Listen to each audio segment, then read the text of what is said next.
जैसे हमने D2 का मतलब 2 हिस्से करे जा रहे हैं 30 डिग्री के।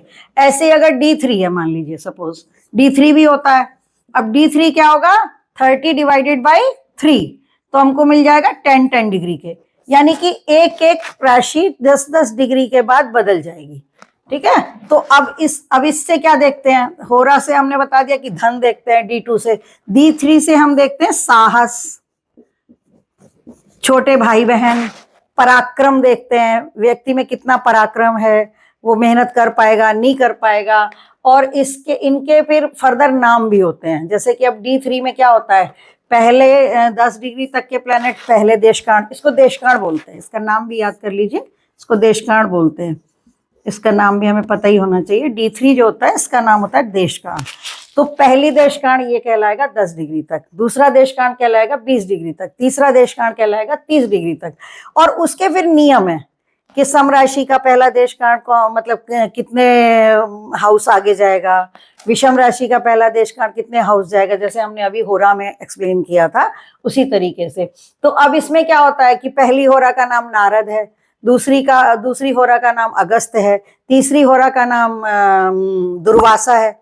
तो अब कैसे इसका मीनिंग निकालें, तो पहली होरा में अगर हमारा 3rd हाउस का लॉर्ड जा रहा है, हमारा लग्नेश जा रहा है, तो हमारे अंदर साहस कैसा होगा, हिम्मत, साहस, पराक्रम नारद ऋषि जैसा होगा। जैसे देव ऋषि नारद क्या है, विद्वान हैं, पत्रकार हैं वो ऋषियों के, या वो नारायण के बहुत बड़े भक्त हैं, या मेहनत कश हैं, बहुत इंटेलिजेंट तो है ही है वो बहुत ज्यादा। अच्छा, लेकिन अगर हमारा 3rd हाउस का लॉर्ड या यहाँ का लग्नेश, देशकांड का लग्नेश ही हमारा मान लीजिए अगस्त्य देशकांड में चला गया, तो वो और भी ज्यादा पराक्रमी होंगे।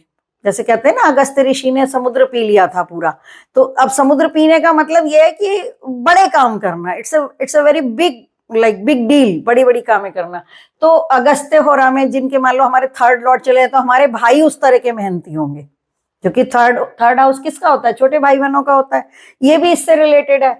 लगन जो होती है पूरी पर्सनालिटी होती है हमारी। 2nd हाउस जो 2nd D2 है, वो यहाँ से भी धन को डिनोट कर रहा है, तो याद करने में कोई दिक्कत नहीं होगी, क्योंकि D2 है तो नेचुरली धन संपत्ति को हमें दिखाएगा ये। अब D3 है तो नेचुरल है छोटे भाई बहनों को दिखाएगा, ये हमारे साहस को दिखाएगा, हमारे हिम्मत को दिखाएगा, हमारे बाजुओं के पराक्रम को दिखाएगा। ठीक है, तो अब इसमें मान लीजिए दुर्वासा में चले जाते हैं, हमारा D3 का जो लग्नेश है, या हमारा 3rd हाउस का लॉर्ड देशकांड में भी दुर्वासा। अब दुर्वासा ऋषि किस चीज के लिए प्रसिद्ध है, दुर्वासा ऋषि अपने क्रोध के लिए प्रसिद्ध है। दुर्वासा ऋषि को गुस्सा आ जाता था तो वो बस उठा के शाप ही दे देते थे। जितनी भी पौराणिक हमारी कहानियां हैं उनमें हमने यही देखा है कि दुर्वासा ऋषि बहुत क्रोधी ऋषि थे। तो उसमें क्या होगा, आप पाएंगे कि उनके भाई बहन भी क्रोधी होंगे, उनके छोटे भाई बहन ऐसे लोगों के क्रोधी होते। तो देखिए विषय बहुत गहरा है, गंभीर है, और ज्योतिष विषय अपने आप में बहुत गहरा गंभीर है। ये तो जिन ढूंढा तिन पाइयां गहरे पानी पैठ वाली बात है। तो इसको बता इसलिए दिया गया कि हमें मालूम रहना चाहिए कि हम अगर हमें कभी वर्गास के बारे में पढ़ना पड़े, या हमें कहीं कुछ पढ़ने के लिए टिप्पणी मिले, तो हमें पता होना चाहिए कि इसका क्या मायना है। इसी तरह से लग्न में प्लेनेट स्वराशि का है, मान लीजिए होरा में भी स्वराशि का है, इस तरह से देशकांड में भी स्वराशि का है, या अपनी मित्र राशि का है, या अपनी उच्च राशि का होता चला जा रहा है, या वो वर्गोत्तम होता चला जा रहा है। ये सब चीजों से ग्रहों का बल बढ़ता है। तो इसको धीरे धीरे कैसे कैसे ये स्थितियां बनेंगी, उनके क्या क्या संज्ञाएं उनको मिलेंगी। संज्ञा मतलब नाम, जैसे हमने अभी बताया कि नारद और दुर्वासा, और उनसे रिलेट करिए, उनके चरित्र से, उनके व्यवहार से हम रिलेट करेंगे तो हमें पता चलेगा, अच्छा नारद जैसे हमारे भाई हैं तो हमारे भाई विद्वान भी होंगे, मेहनती भी होंगे, सुप्रसिद्ध भी हो सकते हैं, भक्त हो सकते हैं, मतलब इस तरह की चीजें हमको समझ में आती हैं। इसी तरह से पराक्रम भी हमारा उसी तरह का होगा कि हम जो है कैसा पराक्रम करेंगे, दुर्वासा ऋषि जैसा पराक्रम करेंगे, या नारद ऋषि जैसा पराक्रम करेंगे, या हम जो है दूसरे ऋषि, जो तीसरे ऋषि का नाम अगस्त्य ऋषि का नाम हमने लिया था, उनके जैसा पराक्रम करेंगे। तो ये D1 हो गया, D2 हो गया, D2 से धन देखेंगे, D3 से साहस देखते हैं, हिम्मत देखते हैं हमारी, ये देशकांड है। और एक आगे चल के हम पढ़ेंगे 22वां देशकांड भी होता है, जो बहुत खतरनाक, यानी कि मतलब मृत्यु तुल्य कष्ट देने वाला होता है, मृत्यु तक देने वाला होता है ना। तो वो चीजें हैं, पर वो बहुत डीप डिटेल में जाने के बाद ही समझ में आएंगी। अभी हम इस लेवल पे हम लोग उसको समझ भी नहीं सकेंगे, तो वो हम फर्दर धीरे धीरे जैसे जैसे लगेगा कि हाँ हम लोग आगे पढ़ पा रहे हैं तो पढ़ेंगे उसको। अब D3 के बाद में D4 भी होता है। D4 का मतलब क्या होगा, 30 डिग्री इज डिवाइडेड बाई 4, है ना। तो ये 4 से क्या होगा, अब 4 सत्ते 28, 7 डिग्री और 5 मिनट जाएगा, 5 चौक 20 रह जाएगा ना, 4 पंजे 20, तो यहाँ 5 मिनट या कुछ ऐसे आएगा यहाँ पे, क्योंकि 20 रह जाएगा यहाँ पे, ठीक है। तो अब ये क्या है, चौथा हाउस हमारा क्या है, सुख का है, वाहन का है, भूमि का है, भवन का है। तो D4 से हम क्या देखते हैं, D4 से हमको देखने को मिलेगा कि जातक को कितना सुख मिल सकता है, कैसा वाहन मिल सकता है, कैसा इसको भूमि का सुख है कि नहीं है, इसके पास प्लॉट, मान लीजिए जन्मजात हमारे पास 4-5 प्लॉट है, मान लीजिए हम इतने भाग्यशाली हैं कि हमारे पास हैं, तो D4 हमें ये बताएगा कि हम इन प्लॉट्स को रख पाएंगे या धीरे धीरे सबको सेल कर देंगे, ठीक है। तो ये चीजें हमको पता चलती हैं। D4 को वही कहेंगे हम, चतुर्थांश कह लेंगे इसको हम, चतुर्थांश, क्योंकि ये 1/4 अंश है, ठीक है। इस ऐसे इसको D1 D2 को हमने बोला होरा, D3 का नाम देशकाण है और इसका नाम चतुर्थांश है, ठीक है। अब हम आते हैं उसके बाद D5 पे भी आ जाते हैं। अब D5 का मतलब होगा डिवीजन नंबर 5, डिवीजन नंबर 5 यानी 30 डिवाइडेड बाई 5, तो 5 6 का 30 होता है, तो 6 डिग्री के आसपास का ये हमें एक एक जो है देश का वो मिल जाएगा, डिवीजन मिल जाएगा, एक एक राशि, यानी कि अब वो प्लेनेट 6 डिग्री के अंदर अंदर है, तो वो एग्जैक्टली हमें पता चलेगा कि किस हाउस में जा रहा है, ठीक है।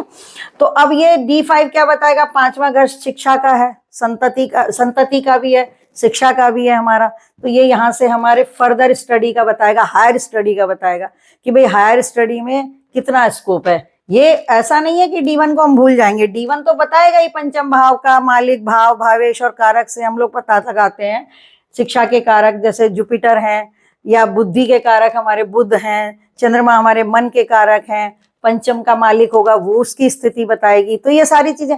लेकिन अगर हमें बहुत डिटेल में पता करना है कि नहीं हमें तो ढंग से पता चलना चाहिए कि भाई हाँ वाकई में पढ़ेगा बच्चा कि नहीं पढ़ेगा, तो हमको D5 की जांच करनी पड़ेगी। इसी तरह से D5 के बाद हम लोग D7 लेते हैं। मुख्य हम ये ले रहे हैं, जो षडवर्ग में कौन कौन से आते हैं अब हम उनको ले लेते हैं। इस तरह से ये हमारे पास षष्ट्यांशा तक होते हैं, यानी कि हम लोग 30 डिग्री को 60 से भाग देते हैं, मतलब 30 डिग्री को 60 से भाग देने का मतलब क्या हुआ, आधी डिग्री, यानी not 1 degree, even 30 degree, 30 minute का मतलब एक हमारा हाउस यहाँ पर 30 डिग्री का है, ठीक है। अगर हम इसको 60 से भाग दे देंगे तो क्या करेंगे, आधा ही तो पाएंगे ना। तो आधी डिग्री का मतलब क्या होता है, आधी डिग्री का मतलब होता है 30 मिनट, 0 डिग्री 30 मिनट, यही हुआ ना इसका मायना। तो 30 मिनट तक हम इसको प्रिसाइज करते हैं, ढूंढ के, मतलब 30 मिनट का अंतर भी, 30 मिनट्स का अंतर भी डिग्रियों में ग्रह की पोजीशन बदल सकता है। अब आप सोच लीजिए कि ऋषि मुनियों ने कितनी स्टडी करी होगी। इसमें बहुत सारे वर्ग होते हैं, D1, D2, D3, D4, D5, D7, D9। D9 का बहुत महत्व है, D9 का बहुत महत्व है, अभी उसको भी एक्सप्लेन करेंगे। D9 होता है D10 जो हमें व्यवसाय बताता है, D9 हमारे पति पत्नी का, दाम्पत्य जीवन का, ग्रहों में कितनी पावर है ये बताता है D9। उसके अलावा फिर हम D10 पे जाते हैं, D10 10th हाउस हमारे व्यवसाय का है, तो D10 हमारे व्यवसाय की स्थिति बताता है। इसी तरह से D12 होता है जिससे हमारे माता पिता, अब इसमें माता पिता का क्या देखना, माता पिता कई बार बच्चे दत्तक चले जाते हैं, कई बार उनके पेरेंट दत्तक आए हुए होते हैं, ऐसा भी तो होता है ना लाइफ में। तो वो चीजें वहां पर D12 से, माता पिता का सुख है कि नहीं, माता पिता को बच्चों का सुख है कि नहीं, वो चीजें भी यहाँ से D12 से देखी जाती हैं। उसके बाद D30 है त्रिशांशा, उसमें वही है 30 डिग्री को और 30 से ही डिवाइड करते हैं, वो त्रिशांश होता है। लेकिन त्रिशांश जो होता है उसमें वो इतना ऐसे सीधा नहीं होता है, त्रिशांश जो होता है ना वो अनइक्वल डिवीजन होता है, उसमें ऐसा नहीं करते हैं कि 1-1 डिग्री का कर दें। त्रिशांश में ये बिल्कुल डिफरेंट होता है त्रिशांश। बाकी सब जितने वर्गाज हैं हमारे षोडश वर्गाज, इक्वल डिवीजन होता है, यानी हमने भाग दे दिया जितने जितना डी है, डी मतलब जौन सा चार्ट है, D9 है तो 9 से भाग दे दिया, D10 है तो 10 से भाग दे दिया, D3 है तो 3 से भाग दे दिया। लेकिन जो त्रिशांश है ये इसमें अनइक्वल डिवीजन होता है, ये एक यूनिक है, ये अनइक्वल डिवीजन होता है इसमें। और ये जो होता है इसमें कोई हाउस इसमें 6 डिग्री का होता है, ग्रहों के आधार पे होता है ये, और कोई हाउस इसमें 7 डिग्री का होता है, कोई 5 डिग्री का होता है। मतलब इसमें जो है ना ये इक्वल डिवीजन नहीं होता, और ये नेगेटिविटी देखने के लिए होता है, जीवन की नकारात्मक घटनाओं को देखने के लिए त्रिशांश चार्ट की स्टडी करी जाती है। इसको अदरवाइज D30 बोलते हैं, और इसका डिवीजन जो होता है अनइक्वल होता है। और इसको बहुत हम फर्दर स्टडी करें इसके ऊपर मतलब हमको स्पेशल ही अलग से करना पड़ेगा और बहुत प्रैक्टिस करनी पड़ेगी, तब आएगा, वरना बना बनाया तो हमें मिल ही जाता है कंप्यूटर में, ठीक है। और इसके अलावा D60 मैंने षष्ठांशा बताया, वो ओवरऑल लाइफ के लिए होता है षष्ठांशा।